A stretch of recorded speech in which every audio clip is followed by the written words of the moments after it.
Sa nakita ko kasi, may nakita akong maraming kulang sa BICAM report.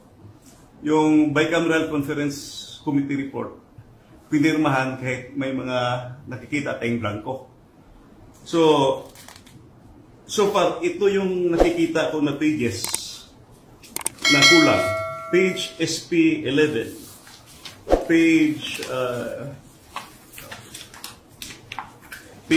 SP12, page SP13, page SP15, page SP17, page SP20, page SP21, page SP22, page SP36, page SP37, page SP162, page SP168, page SP183.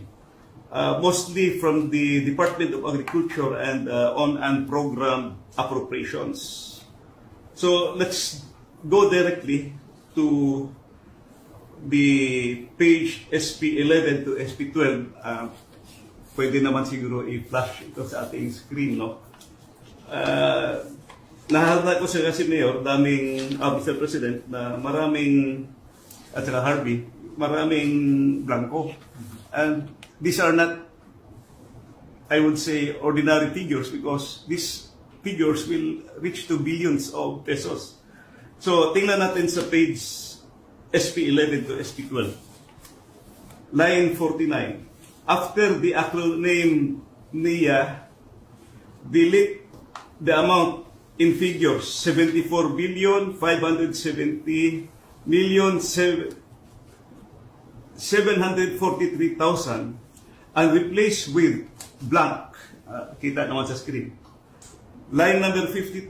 After the acronym PCA, delete the amount in figures 889 million 065,000 and replace with blank. After the word total, delete the amount in figures 104 billion 820 million 715,000 and replace with blank. At saka sa number 7, you will see the amount. Dito sa Bicameral Conference Committee report ito. NIA is blank, PCA is blank, total is blank.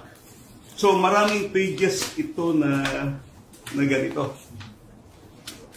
Kung isa-isahin natin, I think 13 pages pa yung nakita ko na blanco at saka pati na yun sa program appropriations. At saka may nakita din akong observation. Sa page SP11 of the BICAM report, it says that the Agricultural and Fisheries Modernization Program of 146 billion 335 million 937,000. Klaro yun sa BICAM report. However, pagdating sa GAA, General Appropriations Act, ang lumabas na figure is only 126 billion 728 million 221,000. Ang ibig sabihin, merong discrepancy. So, paano nagka-discrepancy? So, with all these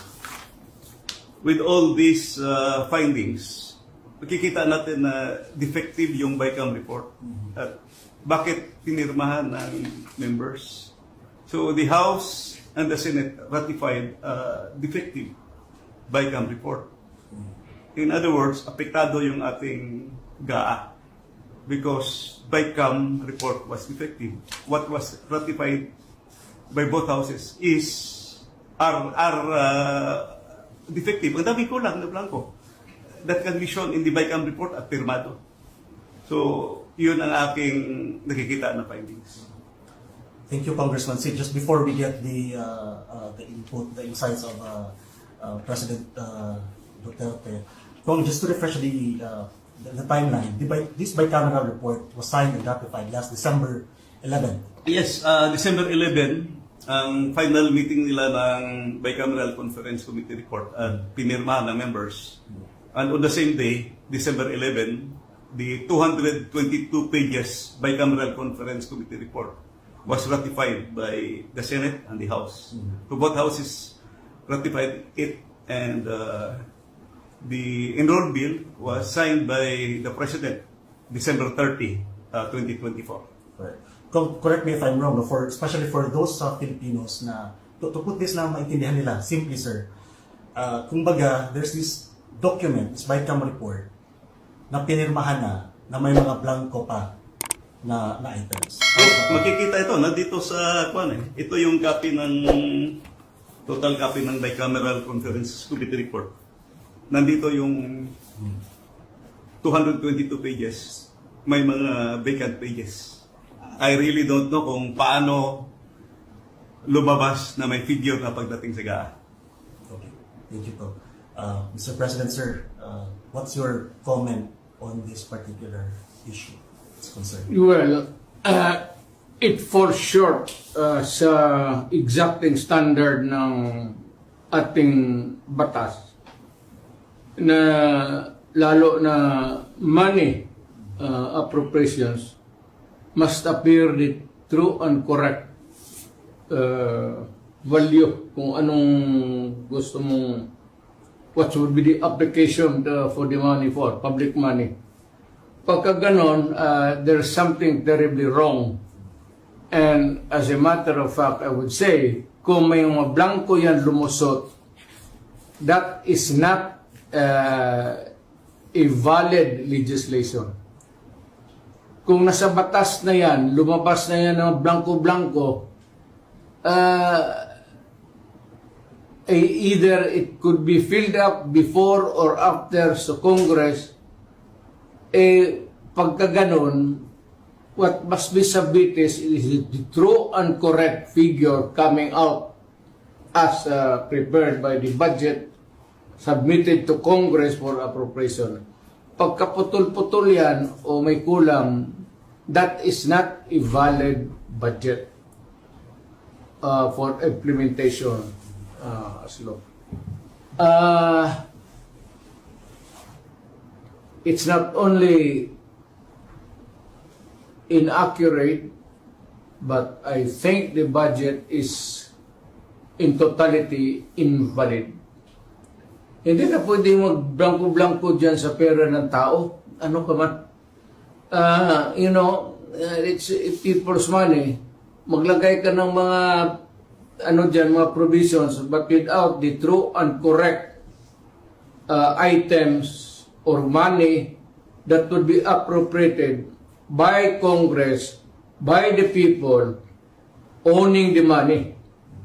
So everything must be explained clear, patent, without doubt na itong pera na ito para ito sa ganito. Itong para na ito para sa eskwelahan, ito para sa agriculture. But you do not leave any item there vacant. Itong pera na ito blanco to be filled up later on. That is not allowed by law. And that budget is already I would like to remind Congress, mali ho yan. It's invalid. Please correct it. Or recall the budget and demand an explanation kung bakit dumating sa inyo yan na ganon kablangko. We are not, para ka binigyan ka ng blanco check dyan, o sige, bahala na kung ano ilagay ninyo. In the same manner, yung mga blanco-blanco dyan, whatever or whoever corresponds to that particular item is free to just fill up the amount. That is not by all